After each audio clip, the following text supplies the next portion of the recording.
Mbola nanala 5 000 tokoa moa andraso lafa de rehefa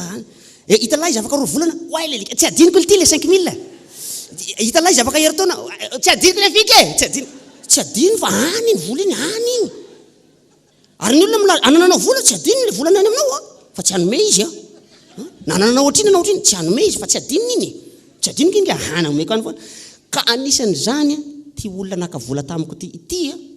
de taratasy na le defasako taratasy izy oly tia mba avereno amizay ho alesy mivolako misy taratasy lava be misy nalosako tany am'le ry ity taratasy ty efa nivakiko teto tamin'ny heritaona tamin'ny hanao zamoro mbola veriko eto any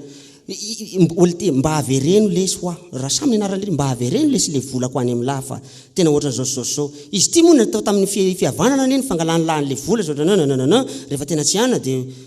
tsy maninona raha iatsona polisy mihitsy nge la raha ohatra lava be misy le taratasy soratako zany na maly le ry avy agny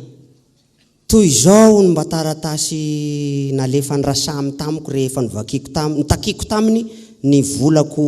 ndraminy efa ho 5 taona lasa zao Antananarivo fa zao ho an'Andriamanitra Francis nalefa taty amiko io tompoko voaraiko tokoa ny taratasy nalefanao taty amiko mitaky lay volanao 700 000 francs ndramiko taminao iny mialatsiny indrindra nefa aho fa izao vo afaka mamaly ny taratasinao eto de mankahery anao fa mbola tsy fantatra ny fotoana mety andoavako ny volanao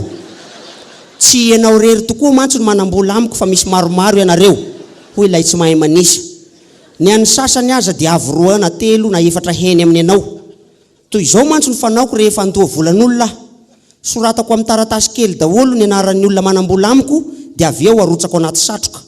anaovako fisariany reo anaran'ireo avy eo ka izay anarana voasitoko eo no alohako ny volana mariko fa eo amin'ny indray mandeha isam-bolana eo ano manao fisariana koa mahereza Andriamanitra Francis miandry fa tsy maintsy ho avy ny anjaranao na hoela na hoaingany zay milalao ihany mahazo kurasy PMU izy tiko hoy raha samy anananao vola 700 000 mbola misy PS eo ambany PS niverenako no vakina ny taratasy ny soratanao taty amiko ka teo voatsapako fa feno vava avo sy taimbava bela izy toy ny hoe hotoriko ene lahy sy ny hoe akako polisy ene ko tapaka ny hevitro fa hoe soroko tao anaty satroka ny anaranao tsy ahazo andray anjara amin'ny fisariana amin'ny le 15 ho avy zao veloma ianao